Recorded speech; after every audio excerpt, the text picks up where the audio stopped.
Treguan që ju bëni qef edhe ne duhet ta lajmë të qefin tuaj. Pra nuk jemi dakord që të lajmë këtë qefin tuaj.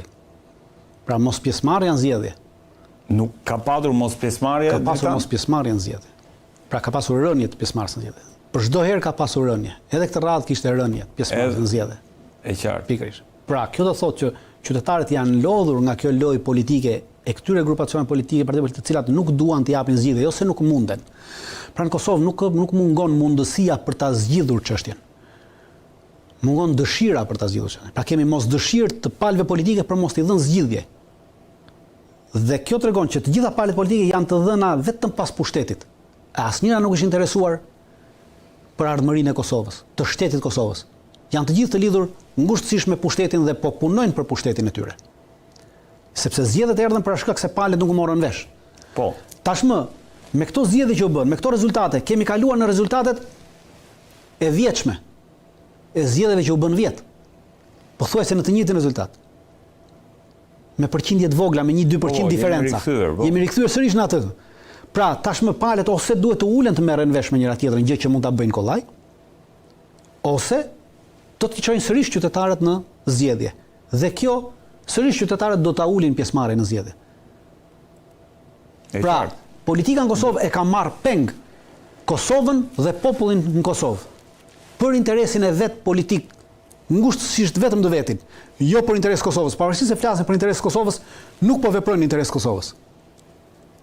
Normalisht që rezultati nuk ka qenë i çuditshëm, nuk ka qenë i çuditshëm. Për vetvendosje, se ti marrin me radhë. Edhe për vetvendosjen, pra ne kemi diskutuar, tu kemi thënë që vetvendosja mund të humbasë 5 deri 7%, ka humbur 8%. Po. Pra nuk është ndonjë. Po. Aty kemi qenë.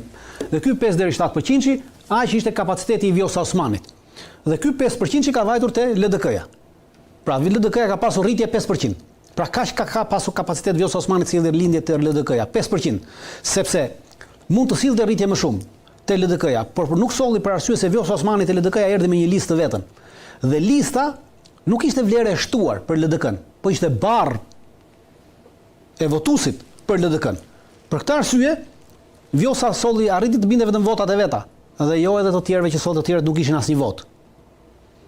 Dhe kjo e futi LDK në një krizë tjetër, sepse LDK-ja tashmë është parti e tretë.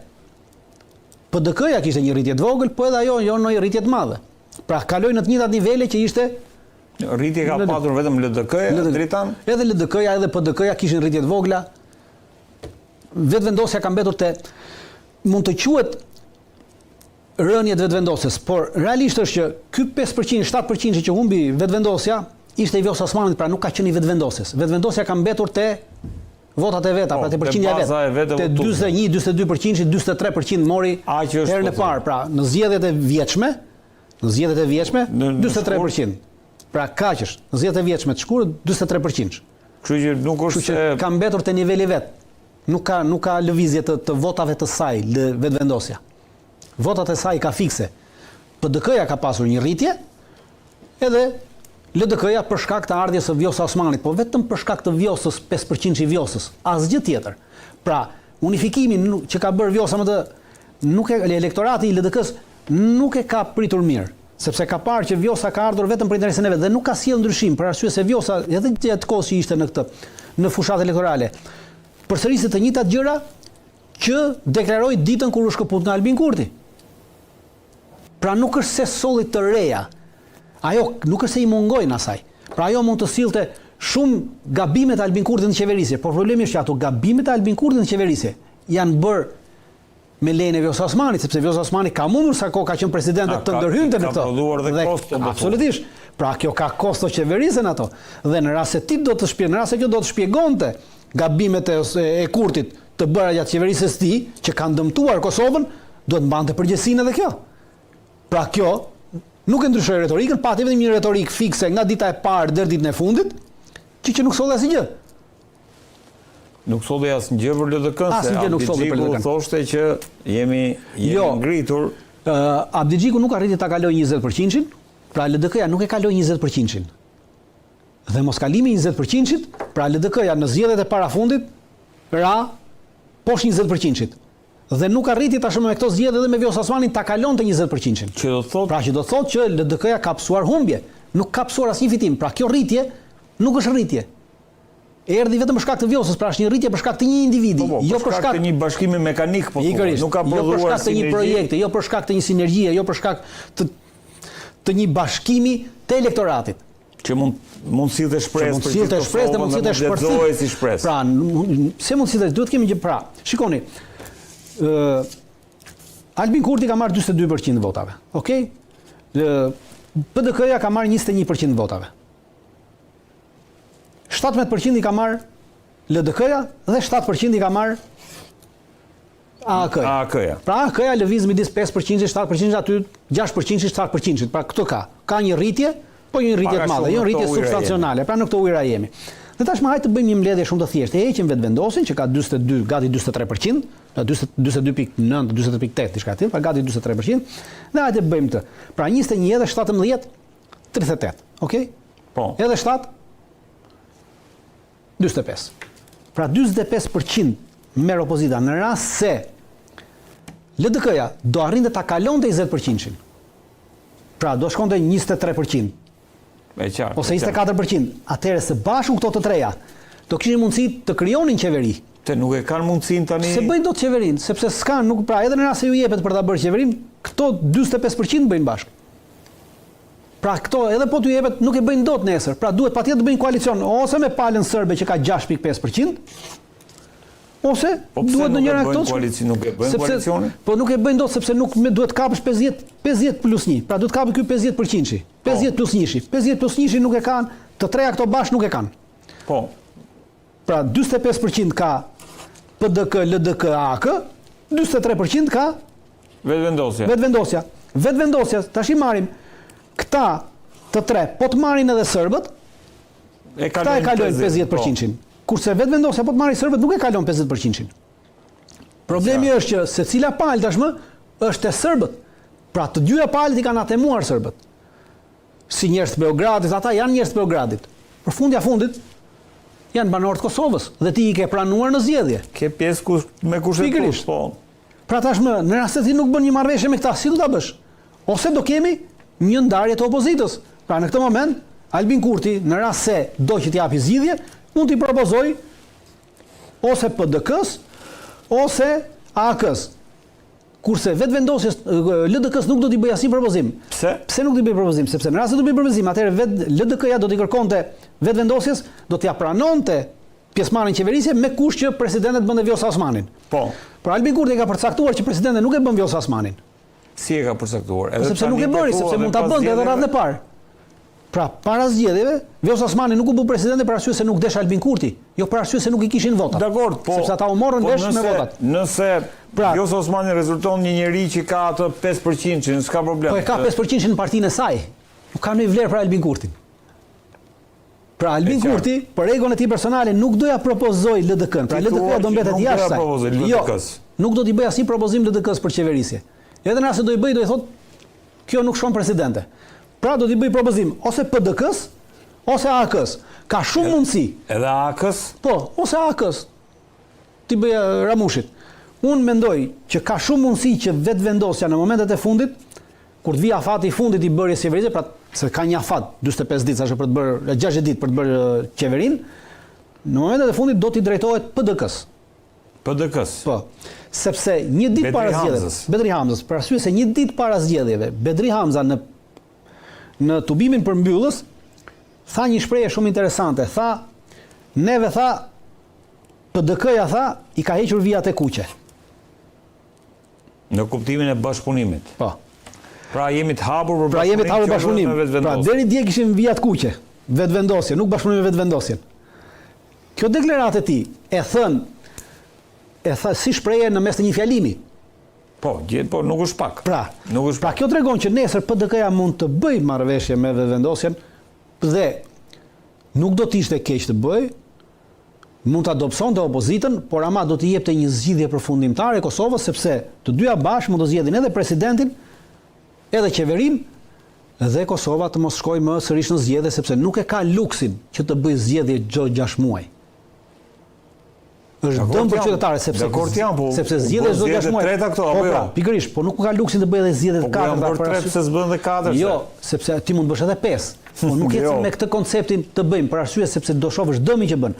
Dëmi është ekonomik, dëmi është politik dhe mbi të gjitha dëmi është demografik, sepse duke mos pasur garanci, duke mos pasur stabilitet politik, pra nuk ke një qeveri, se nuk janë asgjë, atëherë njerëzit çfarë do bëjnë? Do zgjedhin të largohen. Pra ti do bësh edhe dëm demografik ndaj Kosovës në këtë aspekt, sepse po largohen me shumë. Opsionin Kurti ta bënte këtë me PDK. Unë thash pra nuk deshën. Jo, me PDK, se me LDK dakord nuk deshën, po me PDK. Edhe sepse PDK-ja kishte vendosur vizat kuqe. Pra nuk bën. Prandaj kjo deklaratë në këto zgjedhje që kemi hequr vizat e kuqe, kjo jep mundësinë që mund të shkojë drejt kësaj. Pra e djeg totalisht LDK-n e Vjosa Osmanit dhe LDK-ja ose duhet të ribëj një riformatim nga e para, të zgjedhë kryetar të ri, ose LDK-ja mori fund si parti politike.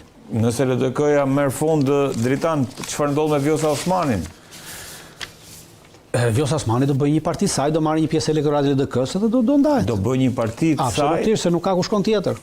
Apo do të bëhet pjesë e LDK-s dhe do vazhdoj aktivitetin e saj politik. Varet se kush do zgjidhet, pra në rast se shkojmë në një bashkëqeverisje midis PDK-s dhe vetëvendosjes ose AK-s dhe vetëvendosjes, LDK-ja është detyruar të hyjë në një proces riorganizimi të saj. Se opozitë LDK-ja. Mbetet opozitë. Opozita më e madhe. Po, është detyruar që të ribëjë një riformatim të saj.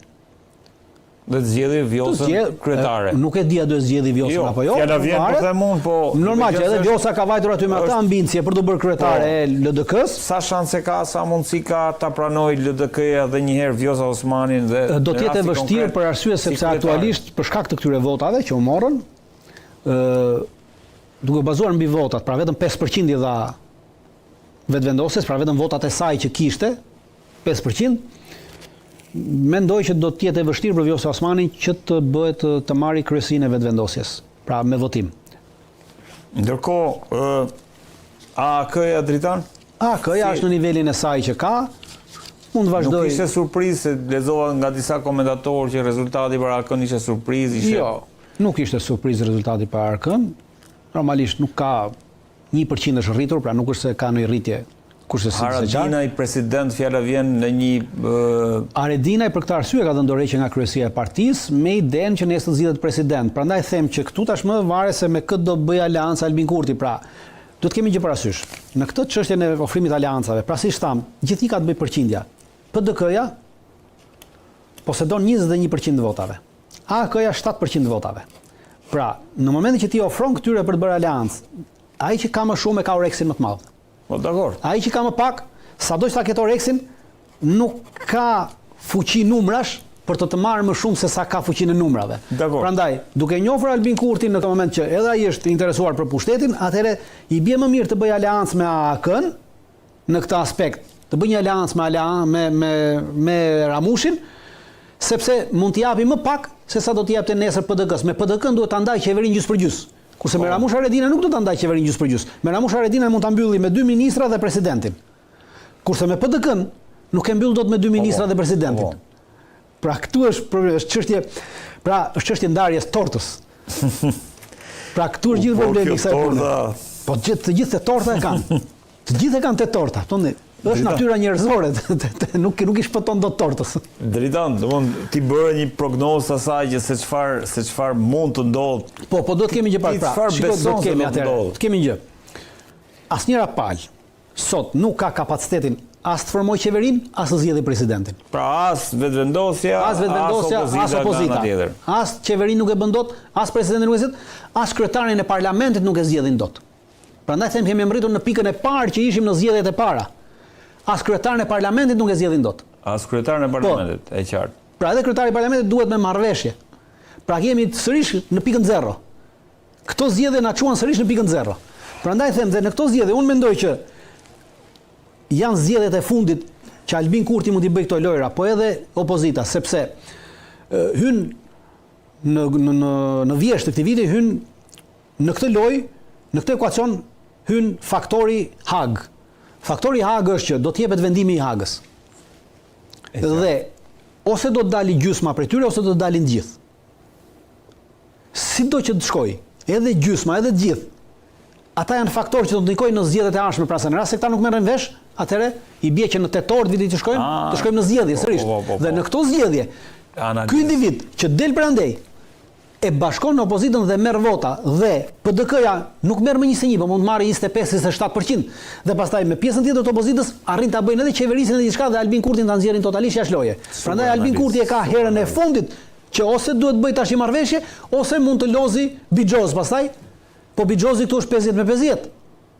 Dakor, jo. Pikërisht. Unë mendoj që këtë lojë mund ta bëjnë LDK-ja dhe AK-ja sepse PDK-ja në këtë skenarin që edhe PDK-ja, sepse çfarë bën PDK-ja në momentin që Albin Kurti e fut PDK në këtë lojë, duke i dhënë gjysmën e qeverisë, atëherë kushdo që të dalë që andej, nuk ja rrezikon pushtetin Albin Kurti që ta çojë në zgjedhjet parakoshme Albin Kurtin. Sepse ata janë faktor politik unifikues kur del në njëri, qoftë Hashim Thaçi, qoftë Kadri Veseli. Dhe marrin PDK-n në kontroll. E qartë. Dhe duke marrë PDK në opozit, ata bëjnë luftë opozitare dhe mund të shkojnë edhe në zgjedhjet parakoshme Albin Kurti, pra të mos e gëzoj 4 vjeçarin. Por duke e futur PDK-n në këtë, atëre 4 vjeçarit i mbyll dhe e ka mbyllur edhe presidentin, edhe kryeministrin, edhe kryetarin e parlamentit dhe këta që mbeten thjesht një simbol dhe në zgjedhjet pas 4 viteve këta mund të dalin kundra, por ama nuk kanë çaj dalin kundra, pra nuk kanë më faktorin unifikues që erdhën nga Haga fitimtar dhe mund ta mundin Albin Kurtin. Atëherë do dalin si të barabartë me Albin Kurtit në zgjedhje pas 4 viteve. Kurse në zgjedhje pas 4 muajsh, këta e mundin Albin Kurtin. Pra këtu Albin Kurti do t'i bëj llogarit mirë. Është çështje çështë llogarisë. Që dhe i bën, po thua. Absolutisht i bën, por gjithsesi është çështje llogaritje sepse bëhet llaf për të ardhmen e vet politike dhe të partisë tij politike këtu. Dritan, një zhvillim tjetër se e filluam nga lindja e mesme, erdhëm në Kosovë, tani vim në Shqipëri, të martën të premten folëm për protestën, patëm një fotografi të protestës për cilën paka shumë ti edhe një ide, në si e shikon aktualisht ecurin e drejtanishme, si e lexon kursin që ka marrë dhe trajektoren që ka marrë kjo protestë?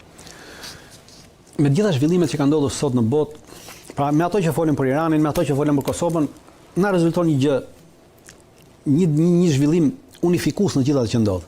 Zhvillimi unifikues është faktori kohë. Pra, Iranit ju desh kohë dhe koha do psoj Amerikën, do psoj Izraelin dhe i dha fuqi Iranit, ndryshoi komplet doktrinën dhe ndryshoi shkallën. Pra, komplet ndryshuan rolet, mori shkallën në dorëzim. Në Kosovë është faktori kohë, pra nuk ka shumë kohë, ose do ta bëj zgjidhje ndaj atyre 4 muajve dhe pastaj digjet. Pra, gjithë këto faktorë dhe koha tashmë nuk është më një faktor relativ, po është një faktor absolut. Për fatin e këtyre. Për fatin e këtyre.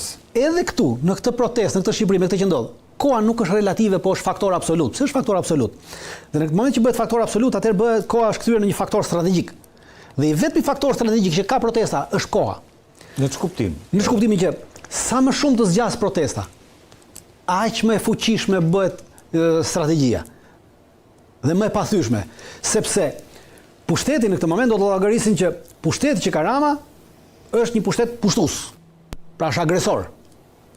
Me çfarë i ka bërë Shqipërisë në këto 13 vjet? Rama në këto 36 vjet, Rama, Berisha, gjithë bashkë janë agresor. Pra janë rrezik kombëtar dhe shtetëror për Shqipërinë Rama dhe Berisha.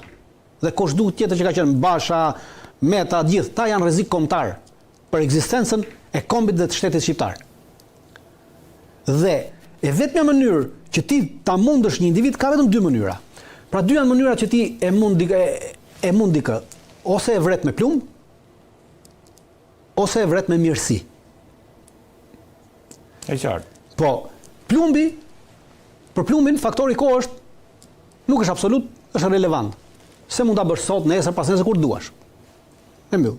Kurse për mirësinë që e mira, kjo lloj proteste e civilizuar dhe qytetare të ketë efekt, do kohë. Pra koha nuk është relevante, por është absolute për protestën. E qartë, në këtë sa më shumë të zgjasë protesta, sa më gjatë, aq më shumë